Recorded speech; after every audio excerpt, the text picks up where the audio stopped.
All right, guys, I'm gonna talk to you guys about scaling from short-term rentals into getting into boutique hotels. I'll spend a little bit more time on the short-term rental section because I think that'll be a little bit more applicable. I don't think it's a big hotel audience like we had back in September, but I think there's a lot of applicable pieces here, going from single family to multifamily, going from whatever into commercial real estate and scaling up, doing bigger deals, pushing yourself, and getting to that next level. So this is where I started. This is the bottom right was actually the first house I ever bought. VA loan, house hacked it. And the little front left section was a little mother-in-law apartment. And we rented that on Airbnb. And that was such a good deal, 0% down. It was like a $900 per month mortgage. We got paid to live there for free. So we had cash flow after Wi-Fi, after all the utilities, after everything. And then I was like, oh shit, this is awesome. Like we need to go find more houses with guest houses. And that led to the one above that on the right. That was 6 blocks away in Lynn Haven, Florida, down by Panama City, where I was stationed at Tyndall. And we bought that one. That was a house and a detached guest house with a pool in the middle. Both of those houses still crushed because we got them at cheaper purchase prices, but it's like a 20, 25-minute drive to the beach. And then the top left, after buying the bottom right one, we moved into that 12 months later, used the VA loan again, and did 4 units, 0% down within like 12 and a half, 13 months. So the VA loan scaling with it is a real thing. And then I got stationed in Utah and bought that bottom left one. That was our biggest house purchase. That was like $778, but it had above garage apartment on one side. And then we closed off the basement. We just put up a door and kind of like Alex Schlow's deal in Colorado Springs. We had a access point from the basement from the outside. And then we had 2 units that paid for us to live there as well. I think we averaged like $250 per month out of pocket because there's a lot more on the mortgage. But living pretty much for free my entire 5 years in the Air Force and never paid a mortgage until we moved here because we were like, we don't know if we're going to stay here past the project being done. We moved here to be around the project. And so we rented a house here. But up to this point, never, well, I guess before moving here, never paid to live and was buying these and scaling these, small multifamily or like house with guest house Airbnbs. And that led to, and that's just I guess, to show what this kind of did last year on just 4 houses. And this led to the hotel deals. So my first was the top left one, a little 8 unit. And at the time, I had 8 short-term rental units, which was, I guess, 4 houses with guest houses. So I was like, cool, I get to do this all under one roof, one laundry facility, all the cleaners, all the handyman, they go to one place. And it's just consolidated, right? And the cool thing about this was back in, I got this under contract at the end of 2020. So I bought it for $357,000. So it was like the price of a single family house, roughly. I mean, the ones I was buying on this slide were like in the low 200s, low to mid 200s. So I was buying this one for just a little bit more, but 8 units all under one roof. And I was like, cool, I think I can make this work. Right? I was like, it'll just be like a big Airbnb. It would be the same. It wasn't. It's now a hospitality business. I learned that the hard way.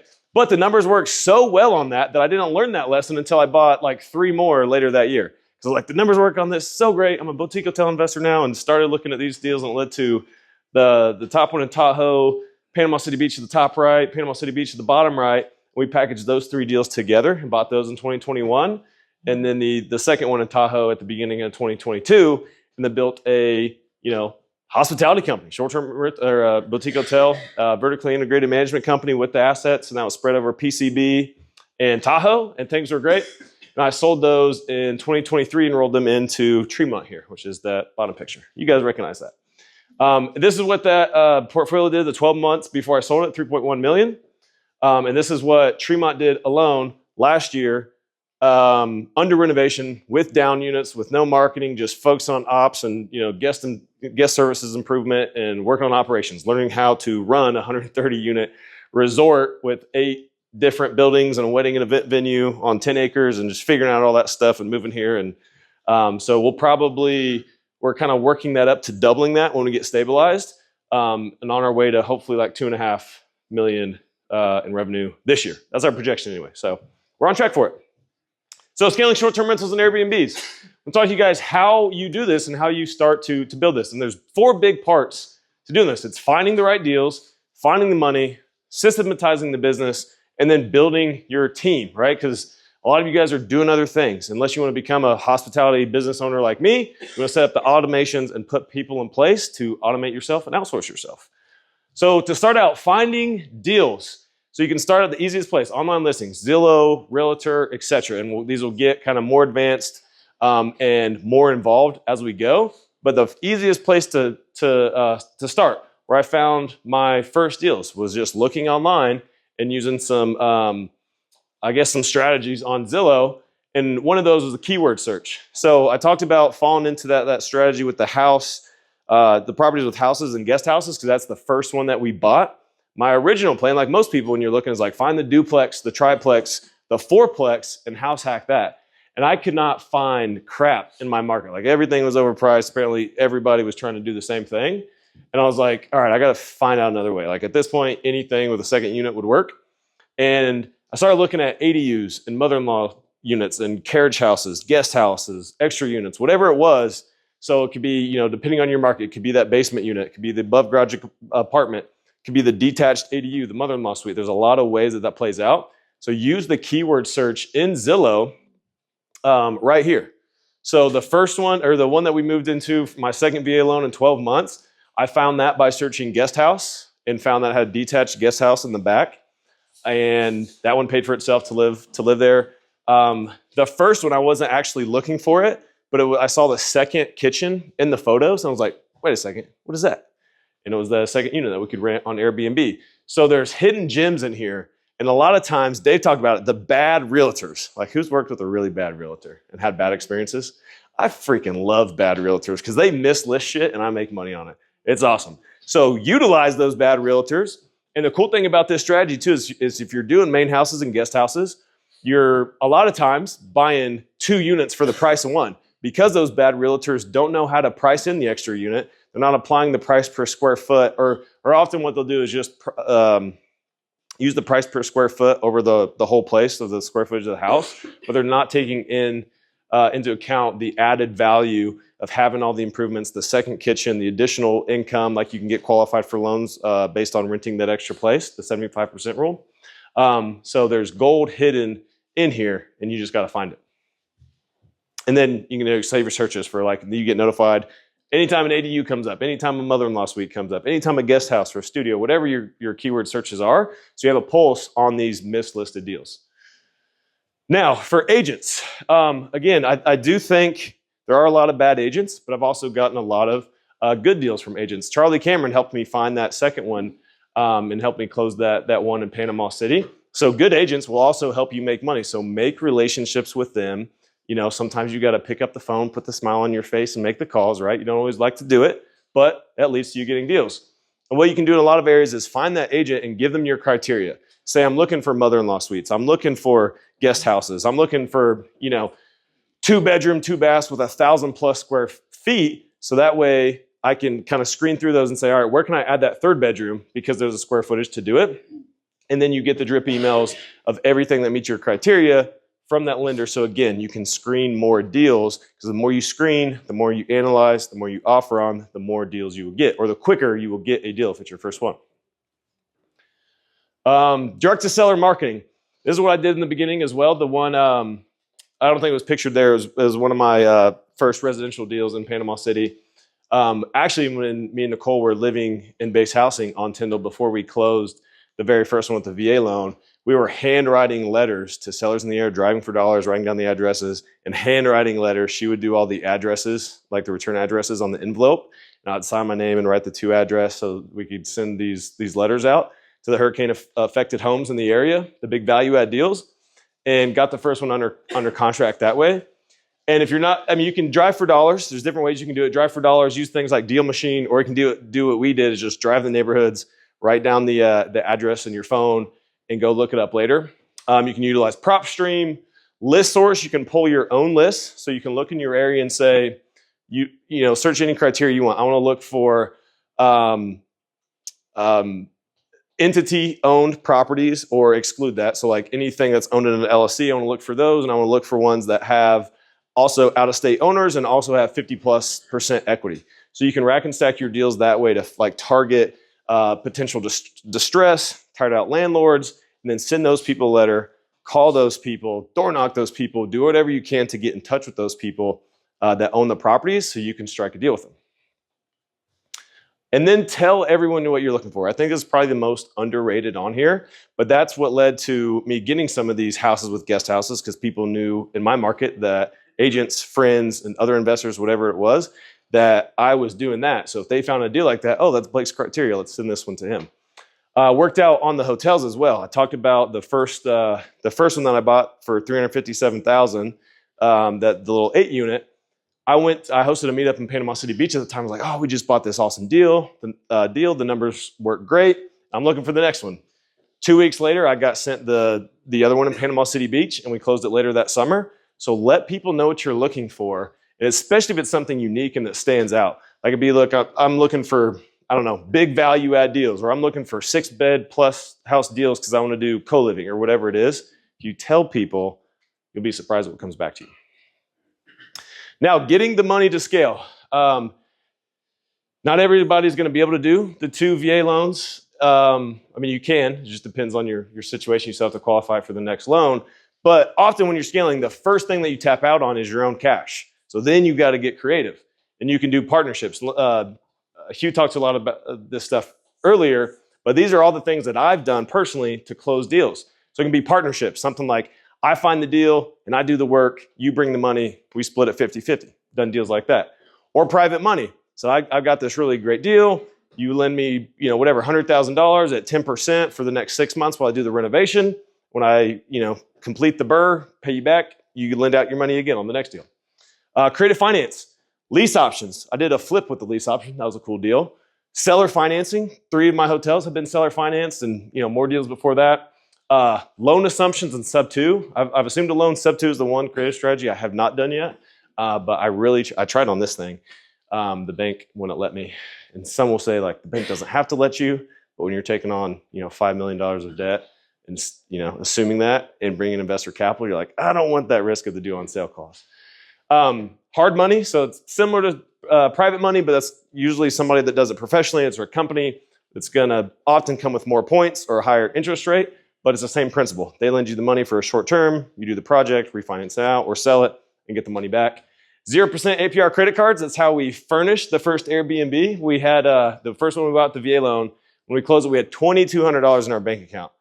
Not really enough to, I just graduated college. Me and my wife, neither one of us came from money. I was like, babe, we got to figure it out. We got 0 down loan. How do we get the money? I don't know. Credit cards, this is cool. And then just let the cash flow pay off the credit cards. So talk about cutting it close. Then primary home loan for multi-unit. We talked about that one. Dave broke that one down pretty good with the VA loan.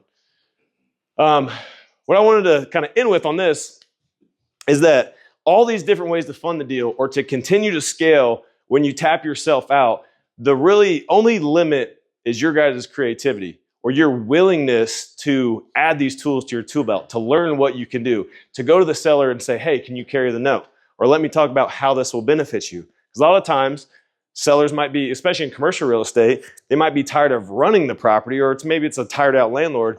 They might be tired of that property and would love to sell it and get out from under it, but they don't need the cash right away. So if you find what it is that's motivating the seller to sell, then you can structure a win-win. Like, hey, I can give you this price if I get these terms. So the creativity is really your biggest limit here.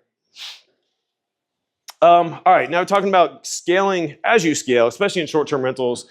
It has a way of kind of becoming its own job, right? Guest demands. You got people in and out all the time, so stuff tends to break or it goes missing or whatever it is. And I hear of people all the time getting to 3, 4, 5 short-term rentals. And I was in this boat myself, like, man, this feels like a job now. I've got good cash flow, but I don't really have the time freedom that I expected when getting into real estate investing. So it's really important to keep your time your own, especially when you're still in the W-2 or still in the military like I was. Like I remember times that I had to leave on my lunch break from Tyndall to go clean the unit because I wasn't, systematizing. I wasn't putting people in place. And I was like, this fucking sucks. Like, why am I doing this? So some of the things you can do to keep yourself out of it are smart locks with the keypad. We just spent $54,000 on locks, I think, across this property so that the phone, that your phone can be your key to get into the room. But because of our demographic here, we also wanted to keep the keys too. So we got the same locks that they use at all the Disney properties that you can get your key at check-in, or you can use your phone and the Bluetooth in your phone to act as your key. And in the short-term rentals, it's just the Schlagen codes. They have, that's the locks. They have the keypad on them. It automatically sends the code to people when they book. Makes it very easy for self-check-in. Having extra linens and supplies stored on site for your guests. Now in this place, we have the front desk, so they take care of that. But on the smaller hotels where we cut front desk to save the labor, we would have what was called like a guest closet on property, and that would have an electronic lock to where there'd be extra linen, soap, shampoo, toilet paper, blankets, whatever it might be that they need extra while they're staying. Instead of dispatching out somebody and spending the time, if it's you, or paying the labor cost, if it's an employee, now you can just give the guest the code to that linen closet and they can go get your own. Again, it's saving you the time or saving you the money. Another thing is software to communicate calendar changes to your cleaners. I remember in the beginning, so much time was spent by me communicating to cleaners like the changes in the calendar. Oh, somebody canceled. Oh, we just got another booking. Or they would text me asking questions about the calendar. Now there's so many good softwares that help with this. Turno is an easy one in the Airbnb space. We used that until we got, as the portfolio grew, now we have software that connects all of our stuff to our PMSs. And you're going to get to a point where you guys get to feeling like you're the bottleneck in all those areas. I want to talk about hiring the virtual assistant, because if it's recurring, hand that task off. Hand that process off. If it's something you do over and over and over again, it's going to be super easy for you guys to document what you do each time and hand that to a VA that you pay $5, $6, $7, $8 an hour. For very little cost, you guys can get a lot of time back in your business, especially if hospitality, STRs, boutique hotels are the path, which can be very time consuming.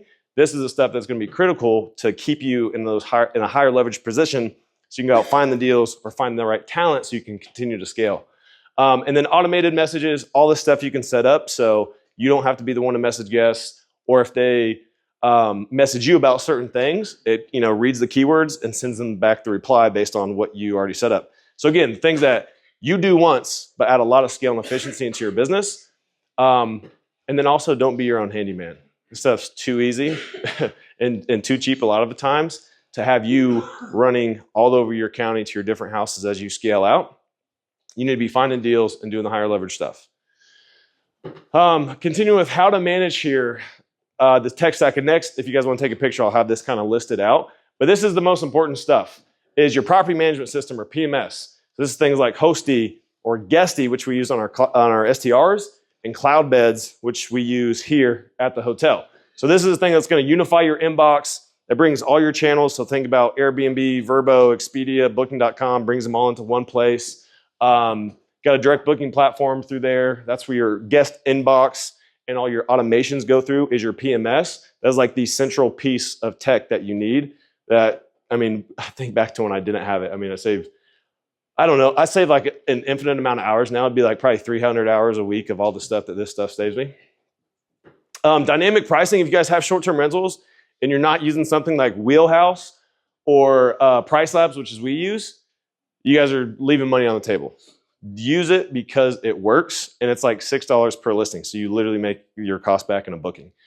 AI messaging. I mentioned about when guests will message you and ask a question like, hey, how can I get more towels? Like, it'll read that and send them back the canned response that you already have there. And now that's gotten, these AI chatbots are getting really, really scary. You guys have probably seen it where it's like they call now and it's like AI and it sounds like a person. So they can definitely do it via text. We have people that do this. We have VAs in the Philippines that we pay between like $4 to $6 an hour, depending on how long they've been with us and their skill level. We do a whole, escalation process with them. They do most of that. Task management, Asana, Breezeway, ClickUp, smart locks we talked about, noise monitoring devices so you keep all your guests happy, especially in hotels. That's a big thing, is like when you have shared walls, now you got to think about how guests interact with each other and how your operations play into that. Captive Wi-Fi is a huge one, both in short-term rentals and hotels, because if you think about when you get a booking through Airbnb or Vrbo or whatever it is, Vrbo and Airbnb in that case controls the guest data. Like it's Airbnb's guest and they're staying in your house. When you have something like captive Wi-Fi, like if somebody stays here at Tremont, have you guys all seen like the splash page? logged onto the Wi-Fi here, that's captive Wi-Fi. So now we have your emails, and you'll see our emails after this, and we're going to target you for a 10% off your next booking. So that's captive Wi-Fi, right? And if you do that at scale, as you get more and more units, as you go up, your email list builds, and then you start to increase your direct booking percentage and save on the fees that you would pay to Airbnb, which we don't like to do. And also your digital guidebook. The best example I have there, the best way to think about it is like answer the question before it's ever asked. Like have the information that your guest needs, so you don't have to continually answer the same things.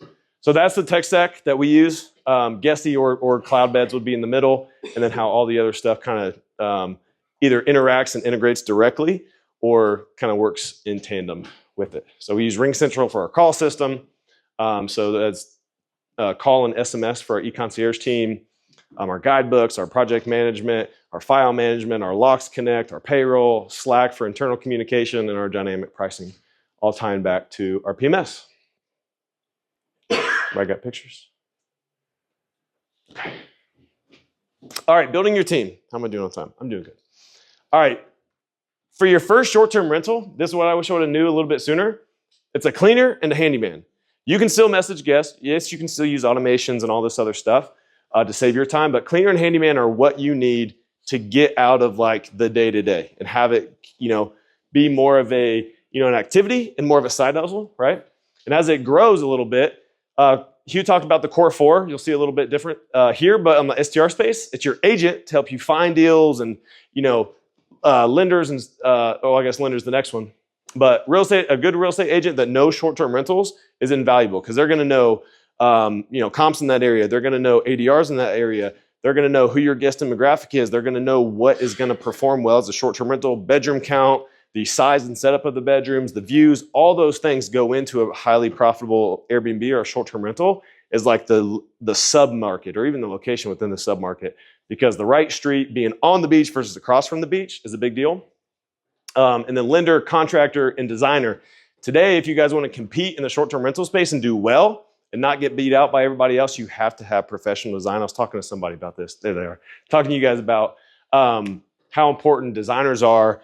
And we started with one designer and switched to a different on this project, and it made a huge difference on the next phases based on like the kind of units and the functionality and the design that we need to service our guests here. So this one's big.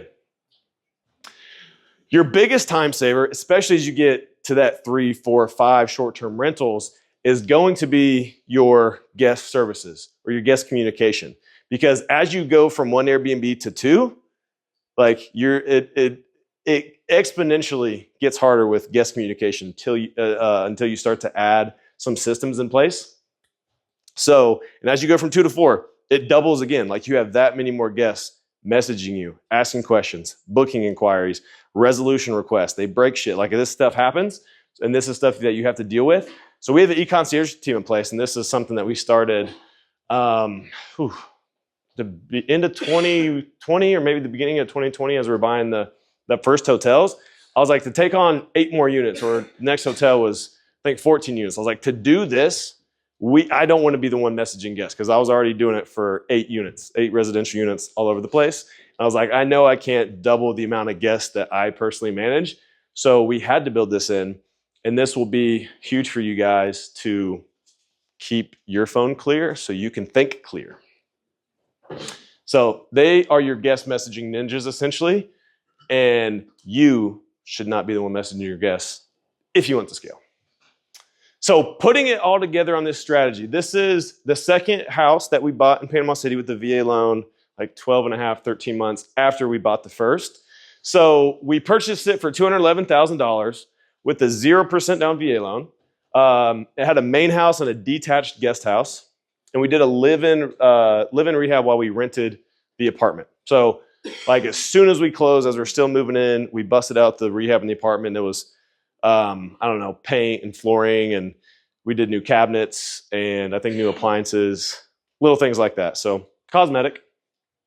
And the apartment paid all the expenses to live in that house. So another one that we lived in for free. I can't remember what the exact cash flow is. I can't remember if we got paid to live in that one, but we didn't pay any money. So we put $11,000 into the apartment. And then after that was done, we put $12,000 into the main house and did this one ourselves. So this is the bathroom that we created, the soaking tub, the huge stand-up shower. My wife still talks about how she misses that standalone soaking tub. She would be in there like 3 times a week with a glass of wine, just chilling, getting her doctorate. So she was grinding. She liked the soaking tub. So we were all into this thing for $23,000. And our first year earnings with just the apartment, because we lived in the main house, was $28,000. So our top line revenue today, after not living in it, it's a full-time Airbnb, is $92,000 in gross income, and our cash flow is $46,000 off that. So our return on investment was infinite. I mean, we paid it all back in year 1 with cash flow, and we have $150,000 in equity. So this was a house that I lived in, but I didn't clean it. I didn't message the guests. I didn't do the repairs. I didn't order supplies. I lived there, and the guests had, they would have never known. I guess maybe they would have known. I don't know what the messages were at the time. But I didn't interact with the guests. I didn't have to check them in. I didn't have to do anything because all that stuff I just talked about was in place. Automatic check-in, automated messages, e-concierge team. The team and the systems were there so I could live and not feel like I had Airbnb guests and there was pressure and it was weird. And it was also nice because they had their own driveway and it was behind the house and we were fenced off. So it worked out perfectly. So bridging the gap to boutique hotels, kind of part 2 of this, how you leverage this up and go bigger. So I really like this example and why I really like commercial real estate and why I really like hotels compared to Airbnbs and why all my time goes to buying and scaling hotels with the cash flow going into the Airbnbs now. So picture this. This is on the valuation of how you get this. So 2 similar houses, but the difference is the NOI, the net operating income. So picture one house is making $50,000 a year net. And the same house next door is making twice as much, making $100,000 a year in NOI, but because your valuation is based on the comps, you're worth the same amount.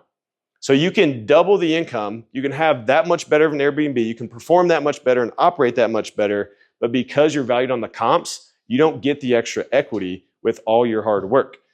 Now with hotels, because you're now a commercial property, the NOI drives the value. In 2 similar hotels, the same example, right? Apples for apples hotels, same area, right next to each other. Your NOI is $300,000. These are very reasonable numbers too. 20 units, and the NOI is $300K at 8% market cap rate. So that'd be a $3.75 million property. But if you double the NOI by increasing the income and potentially decreasing the operating expenses, those are your 2 levers to increase NOI. You can lower expenses or increase your income. By doubling the NOI, cap rate stays the same. You now my text is messed up. You now doubled the value of the property to $7.5 million. So that's the power of commercial real estate and the forced appreciation and what we're doing on this property. We bought this for $7 million, and the exit, projected exit, we haven't sold it yet, is like $17 million. So we have $10 million of equity to add in this project by putting in the renovation costs. That's powerful. One deal can also make a huge difference. Now, instead of having to buy all these, single Airbnbs and just, stair step in your way, you can buy one deal and go straight to that same level. So yeah, it might take longer. I mean, a hotel or commercial property, multifamily, whatever, you might have a 90-day to maybe 120-day contract period for, inspections and appraisals and third-party reports and all that kind of stuff, whereas the little houses take 30 days. But how many houses would it take to get the same value of this hotel? It would be a shit ton of transactions. So I like working intently on one bigger deal because the impact is much larger when you close that and you get the cash flow and the equity growth. It takes a lot longer to do the same thing with single family houses. So residential versus commercial. Kind of going to show you guys bridging that gap into hotels and why it's so important.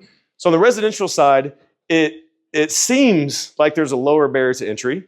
There's cheaper properties and shorter purchase cycles. The comps are easier to find, right? You can have an agent pull those. You can go to Zillow and filter for sold and find, what houses are selling for. So it's perceived as easier, right? It seems like there's less risk because everything's out there for you.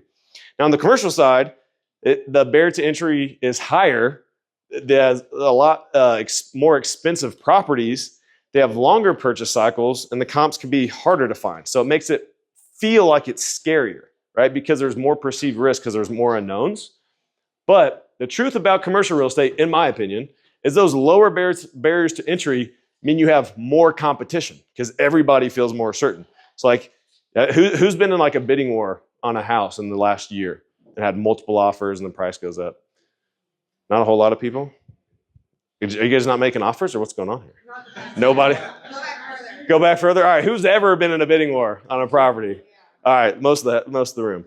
And those cheaper properties have lower returns or less impact. Not on the gross return, but it's going to take a lot more deals to get the same amount of impact. And those shorter purchase cycles means it takes more to scale, like we just talked about. And because the comps are easier to find, your value's limited to the comps. So your forced appreciation is capped. So the benefits, on the other hand, of commercial is that higher barrier to entry means there's less competition. I didn't get a bidding war on this thing. There was a lot less people looking at this, and I had an unimpeded way to the seller and really just needed to get to the offer or the asking price, and we got there. And those more expensive properties are now, you're going to get higher returns and bigger impact. So I'd much rather, on a 10% return, I'd much rather have a 10% return on $1 million property than a 10% return on a $100,000 property, right? And then those longer purchase cycles, it means it takes less to scale. So I don't necessarily working less, but by more focused, less actions that need to be taken. And the comps are harder to find, so the valuation is based on the income. That means you have the levers to pull as the operator to increase your income or to cut and run lean like he was talking about, to lower your expenses. That makes your property more valuable because it's a commercial asset. So basically in summary, commercial real estate offers larger deals that generate more significant returns, allowing you to build wealth faster. And that's why I got into it so soon. So I got to the point where in that first year in Panama City, my net cash flow of my real estate exceeded my Air Force income. And I was like, shit, I need bigger goals. We got to go buy some commercial assets. And since then, the amount of equity that we built with the hotels has been crazy. So you scale your income exponentially rather than incrementally. So I got a couple minutes left before we go do the hotel tour. I got 3 slides left. And I'll talk to you guys about hotels for those that are interested and how you do this. So finding deals, right? How do you get to this point? I guess probably summing that up, work your way up on some smaller deals and don't take a 130 unit resort all at once. But to find the deals is the easiest way to start to find properties, to get properties to analyze, is to look on the online platforms like we talked about, just like residential. Like you guys will see parallels there. Start on LoopNet, start on Crexy, local MLS, and see what's out there. See what's listed for what prices, and get a feel for the market, right? And you can start to analyze deals. You probably won't find a lot of good deals, but I've also two think came from LoopNet and or Crexy. So we're finding deals online. We actually just put an offer in yesterday from a publicly listed deal. So they're out there. You just got to look to find them. Brokers, most of commercial real estate trades with commercial brokers. So that means, again, you got to pick up the phone. You got to create relationships. You got to build rapport. You got to give them your criteria and see what they send you back. Because a lot of those deals that hit LoopNet and Crexy start with brokers, and it's going to go to that broker's list before it goes up on the platform, because they want to, be loyal to their buyers and go to the people that they know are going to close a deal. You need to be on that broker's list, and you'll get access to more deals. Also, going direct to seller. So approach these property owners directly. And the cool thing about hotels is, you can look up Tremont Lodge and find the number. You can walk into the office and talk sometimes to the owner, but to the front desk to ask for the owner, or the general manager to ask for the owner. So the information for the hotels is publicly listed, and you can walk in and get in touch directly with the seller. Easy. And then tap into your network. Use other investors, other lenders. Dave, is Dave still in here? I don't know if he told the story of how I found this deal originally, but it came, guess what? Through the war room. Somebody had made a post in there, said who's looking for hotel deals or who does the hotel deals. And I think Dave and maybe Adam and a couple other people tagged me. And then I looked at this thing and I was like, oh man, this thing has some teeth. So use your personal network. Let people, again, like we talked about before, know what you're looking for so that you can find more opportunities. And then for financing hotel deals, this can get pretty frustrating sometimes, because I like to call it kind of the double whammy in hotel lending, is when you have a hospitality asset with income that doesn't cover the debt service at the purchase price, like it's underwater at the purchase because it's a value add deal, that's your double whammy. So value add, and hospitality. A lot of lenders don't like that. But if you go through a couple of these other different ways to get deals lended, SBA is a great one. It's a big source for hotel lending. They've got the 504 product and the 7A product, so 2 different options for you to get hotels funded. We did USDA on this one. It's in a rural area, so we got 80% loan to cost. You also do hard money or institutional bridge lenders, kind of same thing, slight differences. But those are going to be your higher points, higher interest rates, short-term loans. So I've done hotel deals where it's 2 or 3 points at closing, 12% interest for a year, so we can get in, do the value add, renovate the hotel, redesign it, add amenities, refresh it, make it a cool experience, and then we'll refinance the commercial debt, get our money out, and go do the next one. Or I think the best place to always start is your local or regional banks, like the banks in the area that are familiar with the property and who you can kind of share your vision with, create a relationship with, and get them on board to take the project. Because that's going to be your lowest interest, your best term, like your normal commercial terms, right? Like 10-year loan terms, 25-year amortizations, 6, 7, 8% interest rates. That's going to be your best debt. Then analyzing deals. So I think your whole goal, in everything real estate, especially in hospitality with hotels, is it's not just about finding good deals.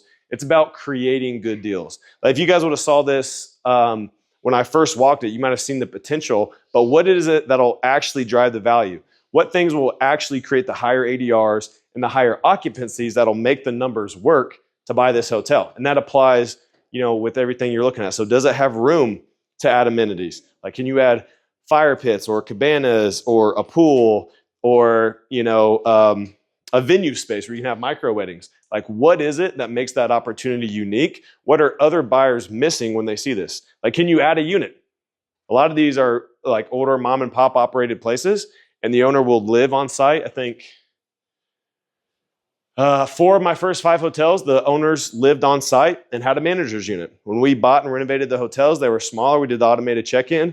We turned that manager's unit into a rentable unit, added between $30,000 to $50,000 of income that really didn't add to the fixed expenses. So that was, probably 90% of that added to the NOI by renting that additional unit. There's a big value add play on these. So where can you add value?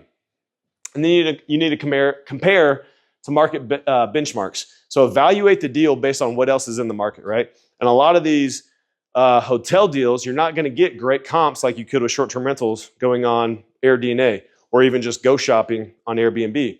So you got to see what the other hotels in that area have. Like, what are the best amenities that all the highest rate hotels have? You can just look that on Google. Or is it a pool? Is it fire pits? Is it nice views? Like, what do you need to add at your hotel to make it, earn what you need to make the price work?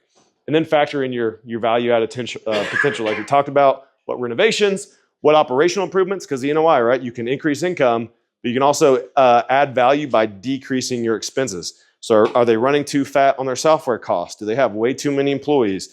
By not using the office and turning into a unit, now you eliminate front desk. That's adding to your bottom line, so you can reposition it by optimizing your net operating income. So that's what I got for this. This is Tremont. The next thing is going to be going to walk this bad boy and show you guys some stuff and getting deeper into the renovations that we're making, so you guys can see some different areas. But before that, you guys can ask questions along the way too. But what questions do you guys have? What's up? How are you systematizing rentals? Like, how have you put in systems and processes? Renovations? I hired an asset manager. There you go. Yep, $80K a year salary. I'd say it's your job. No, but so at the beginning, right, you have your scope of work. You have all the things that you're going to do. We break ours out by line item, by quantity. And so when we're going through our renovation, like for building 1, for example, we also broke this one out by building. So we have 8 different buildings, and we're managing the scope and phases by buildings. So we're going through those line items and saying what was completed. And this is a draw. It's a loan to cost loan. So the loan funds are coming in draws to pay the contractor. So when we're doing those draws, we're assessing those line items and going off % complete. So they might have, all right, there's 26 rooms in this phase. Maybe they got 13 rooms done of flooring. So we're on that flooring line item, we're going to have 50% complete. In that draw phase, that's what they would get paid out, right? So we're not ever paying for work that doesn't get done for any renovation project. Ask me how I know, right? Paying a contractor, he runs off with your money and you're like, damn it, I'm an idiot. So always pay based on completed work. So that's one thing. Another thing is in our contracts, we have what's called liquidated damages. So we have that and incentives. So basically the liquidated damages is a penalty to the contractor by not hitting the schedule. So every week that he goes over on this project is $2,500 assessed off his last draw. So if he gets too many weeks over, he doesn't have profit on the project, or it reduces his profit. But if he also completes phases on time or ahead of time, there's also bonuses that, weigh that out. So it incentivizes him to, meet the schedule, but also kicks him in the butt if he doesn't meet the schedule. So those are two things. And then the other one was I moved here to make sure that, people don't, you give them an inch, they take a mile. And I'm like, I'll kick your ass back to the inch, right? Did that answer the question? It did. Okay, cool. In the back. What you mentioned with small, bigger hotels. At Mhm. what point in hotel architecture do you think it's necessary to go from like the concierge, like automated service to on-site staff? Multi-family is like 70 units. You want to have an on-site engineer. Yeah, good example. And like why you'd want to shoot for 70 units and above in multifamily. It does vary. I would say it's in hotels, it's more of a revenue number. So that's what I always tell the people in my mastermind is don't look at the number of units the hotel has, look at its gross income potential. So for me, our criteria is $1 million and above in gross income. So if it doesn't have the potential after renovations to earn over $1 million, we screen out that deal because we know it's going to be too small to put a full staff in place because it's going to make our margin, to where it doesn't make the deal worth it. At an individual operator scale, that threshold's probably 500 to 600K in order to put a manager in place. A good example is I have an 8-unit in Fort Walton Beach.